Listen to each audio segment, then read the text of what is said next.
avez l'habitude de tendre la main, d'apporter votre aide à ceux qui en ont le plus besoin. Et c'est un petit peu comme si vous fréquentiez des personnes en amour qui avaient besoin d'être réparées, qui avaient vécu une enfance difficile, qui avaient été blessées dans leur relation précédente, et vous avez envie de les aider. Le problème, c'est que vous allez vous oublier et vous abandonner parce que vous allez mettre les besoins de l'autre en priorité. Donc vous allez vous retrouver dans des relations déséquilibrées où vous donnez beaucoup, mais où vous ne recevez pas l'amour et le soutien que vous méritez. Hello, j'espère que vous allez bien, que vous passez une belle journée. Je suis ravie de vous retrouver dans une nouvelle vidéo où nous allons parler du syndrome du sauveur. Si vous ne suivez pas encore cette chaîne, je vous invite à cliquer sur le bouton juste en dessous puisque je sors une vidéo tous les dimanches. Je suis coach en amour et j'aspire à vous accompagner à vivre une relation saine, épanouissante sur le long terme et à augmenter votre estime de vous. Qu'est-ce que le syndrome du sauveur? On a le fameux triangle de Karpman, victime, bourreau, sauveur, qui sous-entend que dès que nous nous trouvons dans une situation qui n'est pas épanouissante, qui ne nous plaît pas, où on ressent de la frustration, c'est forcément que nous adoptons soit le rôle du sauveur, soit le rôle du bourreau, soit le rôle de la victime. Le problème, c'est que le rôle du sauveur, où on veut tendre la main, on veut aider, on veut réparer, très vite on se retrouve dans le rôle de la victime. Et la victimisation dans les relations amoureuses, c'est l'inverse de la responsabilisation de soi, donc c'est l'inverse de la possibilité d'accéder à une relation saine. En donnant de votre temps, de votre énergie, de vos ressources, sans recevoir un retour, donc il y a un manque de réciprocité dans cette relation, vous allez vous sentir déçu, vous n'allez pas vous sentir considéré. Et c'est le cas. C'est vrai, si cette personne vous considérait, il y aurait de la réciprocité, il y aurait de la stabilité et en fait, si elle était suffisamment mature émotionnellement, elle ne choisirait pas d'entrer dans une relation amoureuse, de faire des rencontres, alors qu'aujourd'hui, elle n'est pas prête pour ça. Okay ? Donc très rapidement, vous allez tomber dans le rôle de la victime puisque vous subissez quelque chose qui ne vous plaît pas. Vous subissez une situation dans laquelle il n'y a pas d'épanouissement possible. En tout cas, il n'y a pas d'épanouissement actuellement. Souvent, ce que vous me dites par message, à travers mes coachings, etc., c'est que vous avez beaucoup d'empathie, vous avez beaucoup de compassion et que c'est ça qui prend le dessus. J'aimerais vous dire que vous pouvez avoir de l'empathie, être le clone de Mère Teresa, avoir de la compassion et tendre la main sans pour autant accepter de couler. Si vous vous reconnaissez dans le syndrome du sauveur, la première chose à prendre en considération, ça va être de vous prioriser. Actuellement, là, vous priorisez les besoins, les désirs et les envies de votre partenaire, enfin des personnes que vous rencontrez de manière générale. Le but, ça va être de vous mettre au top de votre liste de priorités. Et en fait, il ne s'agit pas d'arrêter de tendre la main, c'est pas ça, mais de se considérer soi avant l'autre. Il y a un ordre de priorité. Et face aux personnes que vous rencontrez, face aux personnes qui vous entourent, la priorité, c'est vous. Parce que si vous ne pensez pas à vous, qui le fait ? À part peut-être votre maman. Je sais que ça peut paraître égoïste, mais ça ne l'est pas, c'est juste une question d'équilibre. C'est nous d'abord. Et ensuite les autres. Le seul cas dans lequel effectivement on peut mettre un petit peu d'eau dans notre vin là-dessus, c'est quand on a un enfant, dans la mesure où, bah oui, effectivement, on va peut-être d'abord prioriser ses envies avant les nôtres, etc.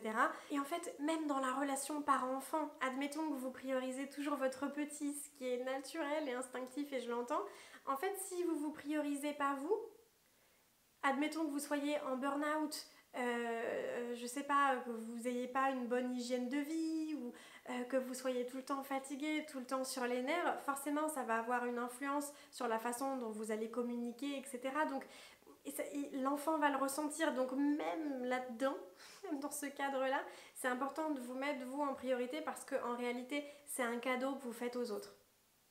Je le répète, se choisir, c'est un cadeau que vous faites aux autres parce que si vous avez vraiment envie de tendre la main, il va falloir avoir les capacités morales, émotionnelles, physiques. Donc il faut que vous soyez déjà bien avec vous-même, il faut que vous soyez reposé, il faut que vous soyez heureux, il faut que vous soyez dans une bonne énergie. J'ai l'impression qu'en tant que femme, depuis toujours et depuis petite, on nous fait croire que c'est quelque chose de bien d'aider les autres. Il faut tendre la main. Ça nous permet d'être humble, ça nous permet de rentrer dans la bonne case et d'avoir le rôle de la gentille fille. En fait, comme si pour être validé, on devait materner les autres. Et effectivement, de par notre instinct de survie, en tant que, excusez-moi pour le terme, femelle, oui, on a tendance à materner parce qu'on donne la vie, parce qu'on s'occupe de notre progéniture, etc. Donc effectivement, on le voit pas que avec l'espèce humaine, mais dans toutes les espèces, on a tendance à faire ça. Il y a une différence entre s'occuper de sa progéniture et tendre la main à un homme qu'on connaît depuis 3 semaines, qui est instable, qui est indisponible émotionnellement et qui ne sait pas dans quelle direction il va. Et qui se repose sur vous pour l'aider à aller de l'avant, à franchir les étapes, et une fois qu'il sera en haut, vous abandonnez, vous laissez. Et vous finirez éreinté, vous finirez déçu, vous aurez l'impression d'être trahi. Pourquoi? Parce que vous aurez tendu la main à une personne qui en fait s'est juste servie de vous pour aller mieux. Et le problème, c'est qu'avec le rôle du sauveur, malheureusement, comme ça touche à l'ego, on va donner beaucoup, mais c'est pas tellement de la générosité, on donne parce qu'on attend de recevoir. On donne parce qu'on se dit, quand ça ira mieux, on aura une relation stable. On donne parce qu'on se dit, le jour où les problèmes seront réglés, on vivra enfin notre conte de fées. Donc en fait, on donne pour avoir un résultat. L'ego joue une énorme place dans notre syndrome du sauveur, puisque comme on vient de l'ego joue une énorme place dans notre syndrome du sauveur, puisque comme on vient de le dire, on donne pour recevoir, et quand on ne va pas recevoir, on va être agacé, donc on va avoir tendance à adopter un des autres rôles du triangle de Karpman.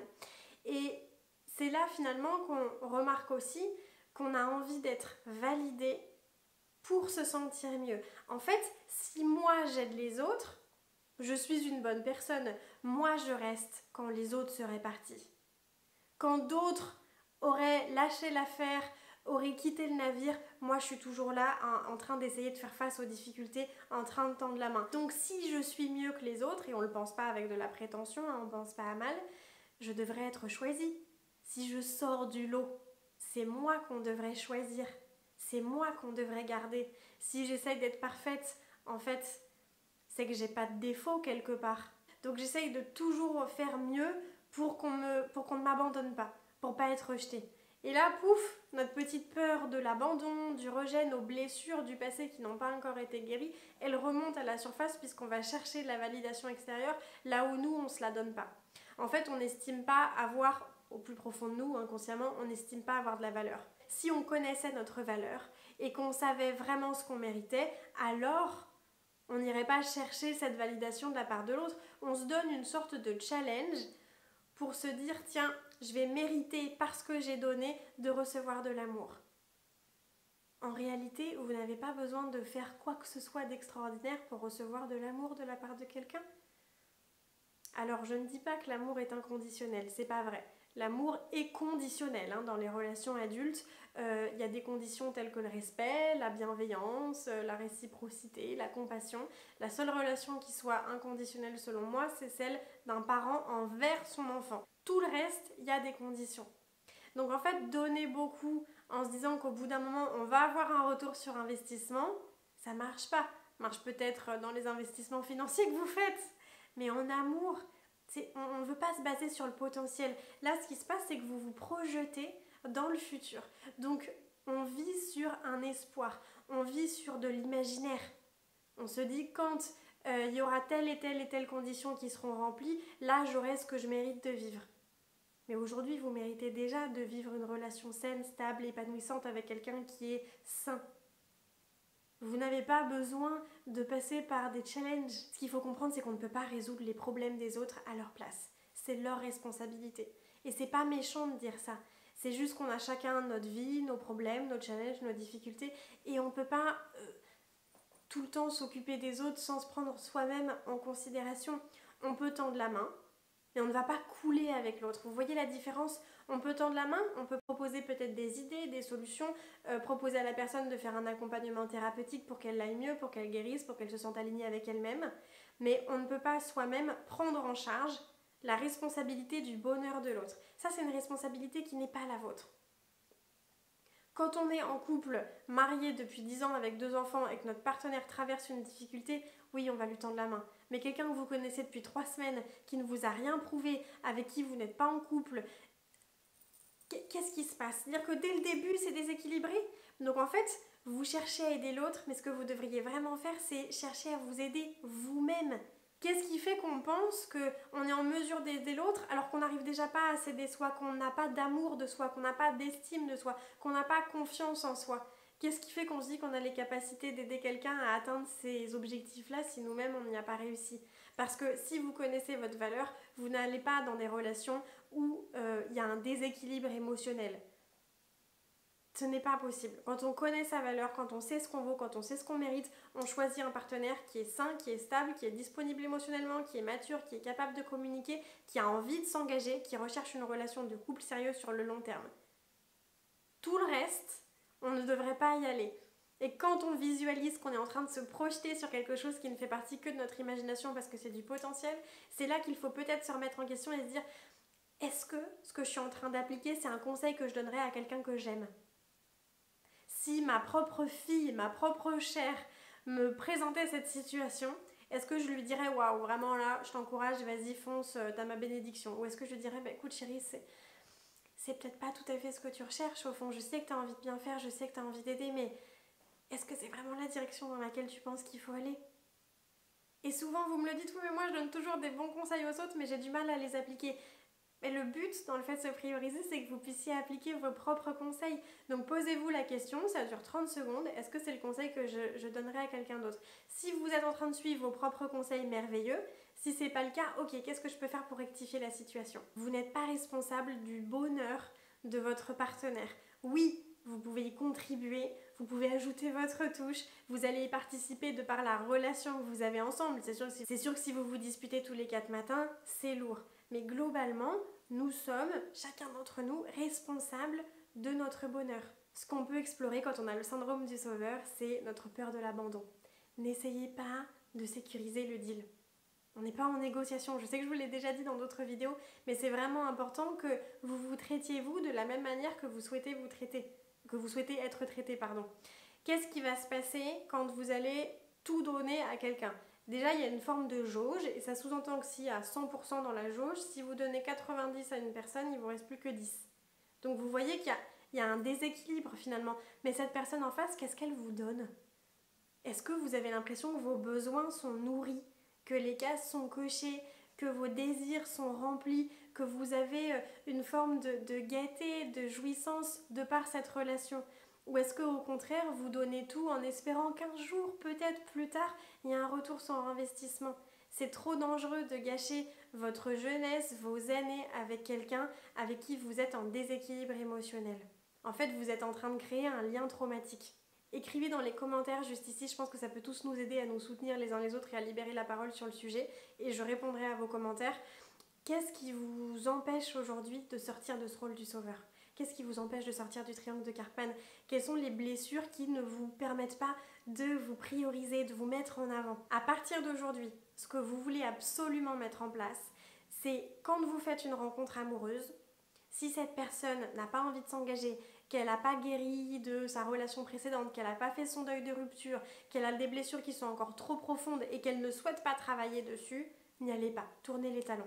Et ça, vous allez le voir très vite. Dans le premier mois de la relation, vous allez le voir. Parce que la personne ne va parler que de ça, que de son ex, que de ce qu'elle a vécu. Et vous allez voir qu'elle n'est pas bien, qu'elle n'est pas disponible émotionnellement. Quand vous voyez ça, c'est des signaux rouges. N'y allez pas. Ça ne veut pas dire que la personne ne mérite pas d'être aimée. Ça ne veut pas dire qu'on doit être parfait et n'avoir aucun bagage émotionnel. On en a tous. Mais ça veut dire qu'on doit être apte aujourd'hui, avec la personne en face de nous, à avoir une relation qui soit stable, à remplir les cases d'un partenaire sain pour que ça fonctionne.